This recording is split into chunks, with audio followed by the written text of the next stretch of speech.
Hello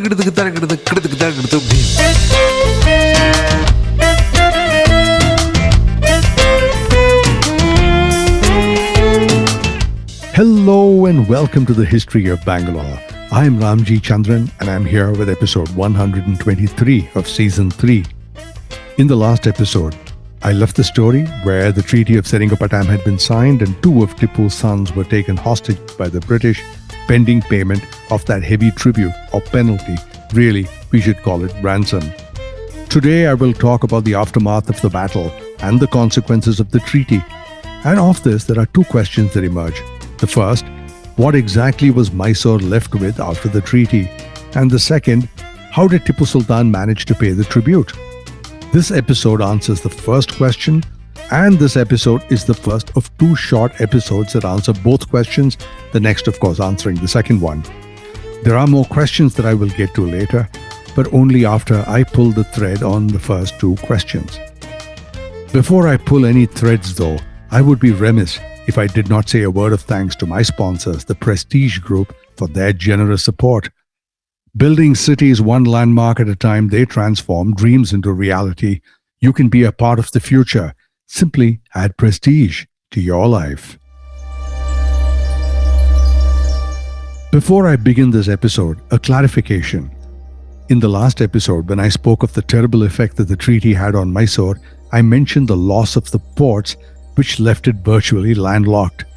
Then I heard from one listener who raised the question about my use of the word landlocked, because after Seringapatam, Mysore was not landlocked in the geographical sense.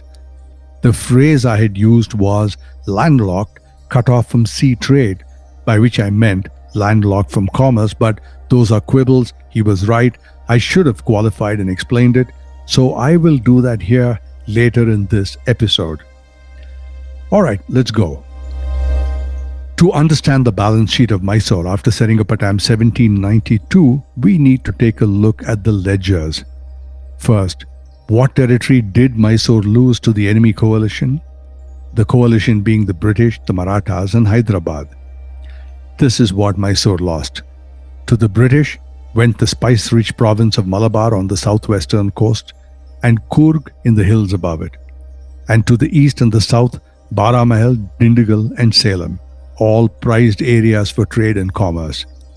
And then the Marathas took the country between the Krishna and the Tungabhadra rivers in the north, and that was the famous Raichur Doab that has been contested for centuries, the cause of many bloody battles. Recently, the Marathas had craved the territory which they claimed was theirs. In any case, the Raichur Doab was the price that the Marathas charged the British for lending them their cavalry. Thirdly, to the Nizam of Hyderabad went Kambam, Kadapa and Ganjikota. All these are areas in Andhra to the north of the Mysore kingdom. So what was left to Mysore was the Mysore plateau, including Srirangapatna and part of the Kaveri basin. Bangalore was returned to Tipu entirely. Bidanur in the northwest, also known as Nagara. He also retained Chitradurga, the hill fort at Guti, and a stretch of the western coastline north of what he had just surrendered.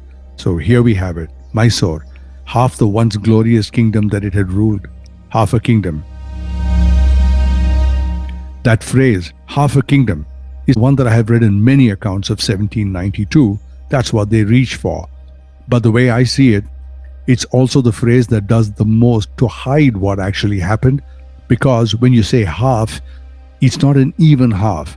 The land was not evenly distributed in terms of its value or what it produces.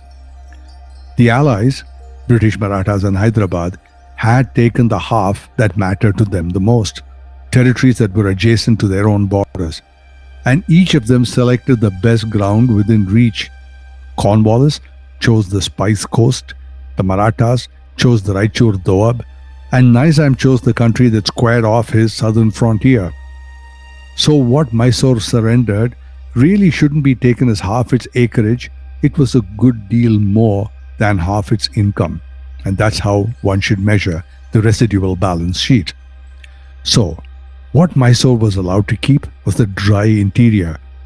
It was well governed, defensible, but also it was considerably poorer per square mile than the territories that Tipu Sultan had lost. Just looking at the map of the divided residual Mysore understates the loss of the assets in this particular sense. Now, there are two questions worth asking of any province that a state holds. What does this province earn, and what does it let that state reach in due course of time? By those two questions, the sessions of 1792 were even worse than one could imagine.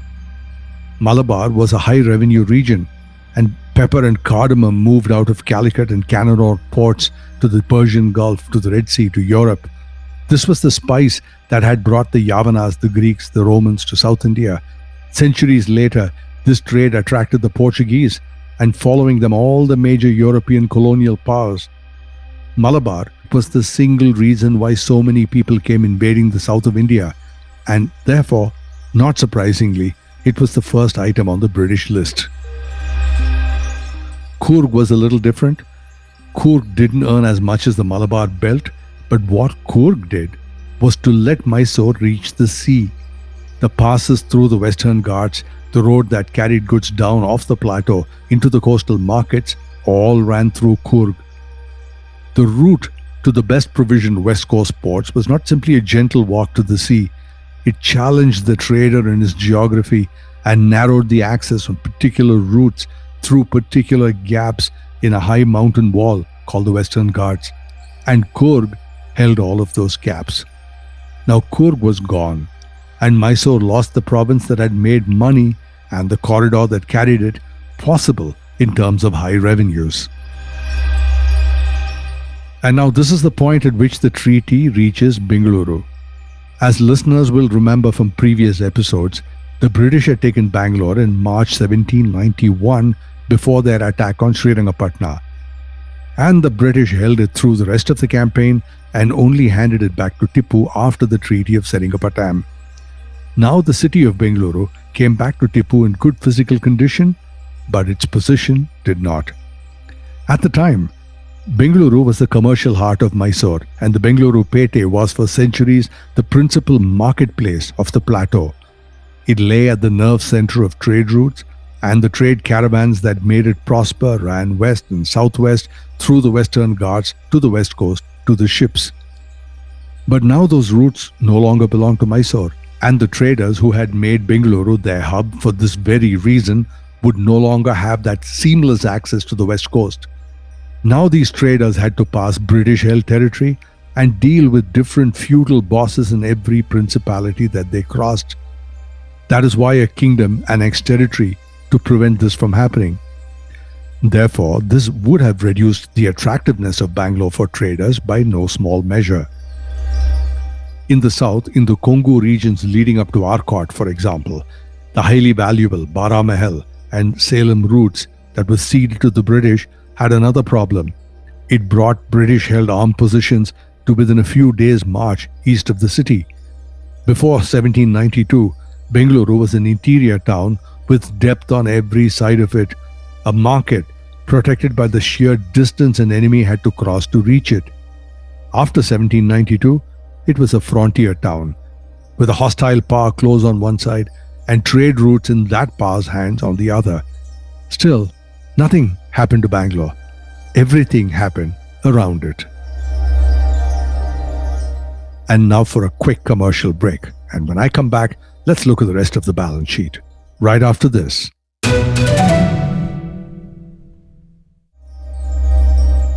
Now let me get to the place where I explain Mysore's access to the sea and why getting locked out of some parts of the sea were difficult to Mysore. This is my explanation that I said I would get to at the beginning of this episode. So, let's start with a simple proposition. Ports. How are ports used? There are two distinct uses for ports, commercial and military. Typically, a single port never serves both ends. Now, there may be an instance where a coastal city may have both types of ports, but that doesn't mean they are the same port or even the same thing. The naval bases and other maritime military installations are off limits to all maritime trade ports that might just sit close by. Now, I don't need to give you examples. You know them already. The real loss that Mysore faced was losing access to the traditionally wealthy West Coast ports, and this, as I explained before the break, was by getting cut off from direct access to the coasts. This means the trade routes that once existed within the Mysore kingdom now had to pass through another country before reaching the sea. The part of the coast that Mysore still held, however, were the military bases, the naval bases. Bangalore, for instance, was still Tipu's. So were the anchorages north of Bangalore. Now, this actually was something of a double whammy for Mysore. Let's put it very simply. While commercial ports are a way to earn money, naval bases are where you spend your money. Military installations are expensive and always a drain on the exchequer. So, when you look into the ledgers, here was a situation where Mysore had lost high revenue generating territory in every direction, in the west, the northwest, the north, the south, the southwest, southeast, to the British, the Marathas and Hyderabad. And the loss of territory in the west was particularly hurtful because it included not only all the rich pepper-growing regions, but access to the ports on the west coast.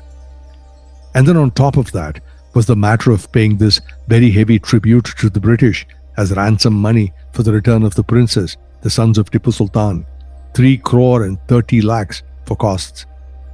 And now a new picture emerges. And it is one that explains the true challenge for Tipu and Mysore, which was, how do you work your way back to solvency?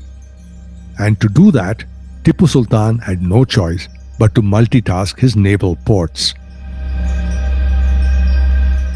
To understand the Mysore Navy, we need to step back slightly and remind ourselves about how it all happened.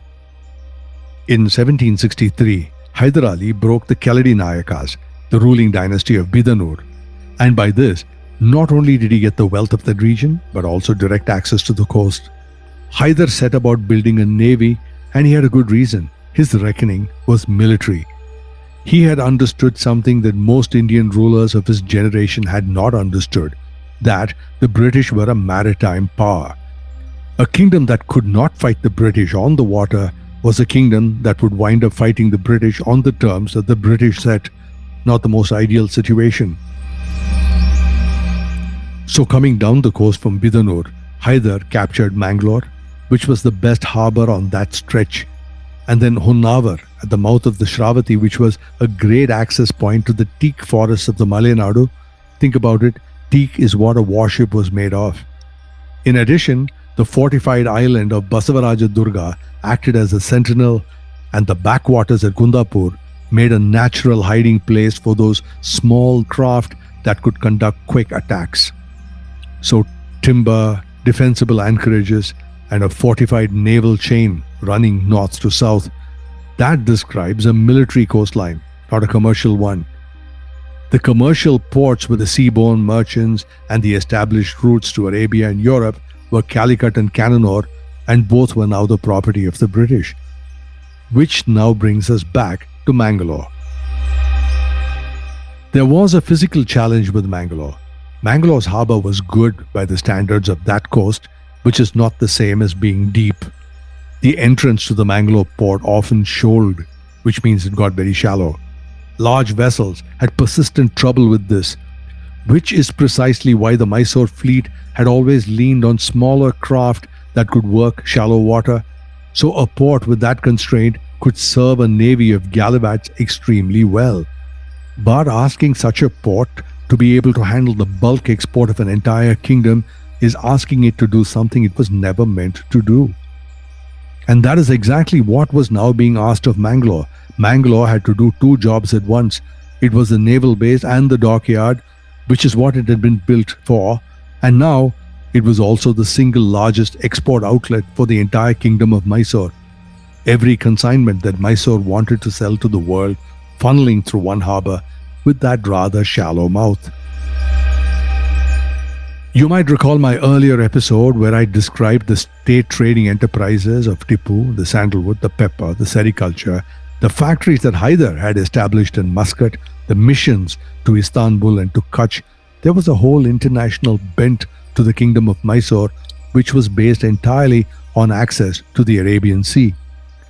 Now the naval part of the coastline and the commercial enterprises, including the factories in Muscat and the missions to Istanbul and Kutch, were all still in the hands of Mysore. None of it had been taken away by the treaty.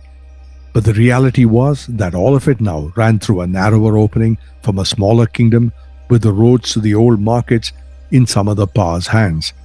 So while Mysore still had a coast, what Mysore no longer had was a coast that could pay for anything. In the final analysis, Mysore was a halved territory, a more than halved income, one port doing the work of an entire coastline, a major loss of revenue, and to cap all that, a very heavy bill, 3 crores and 30 lakh rupees owed to the British. And 2 small boys were sitting as hostages in Madras as security until their father Tipu Sultan could pay for them to return.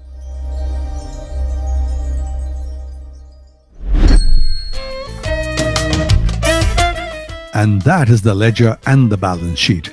In the next episode, the aftermath of Seringapatam, Part 2, the ransom, the second question: how did Tipu Sultan manage to find the money to pay it within 2 years?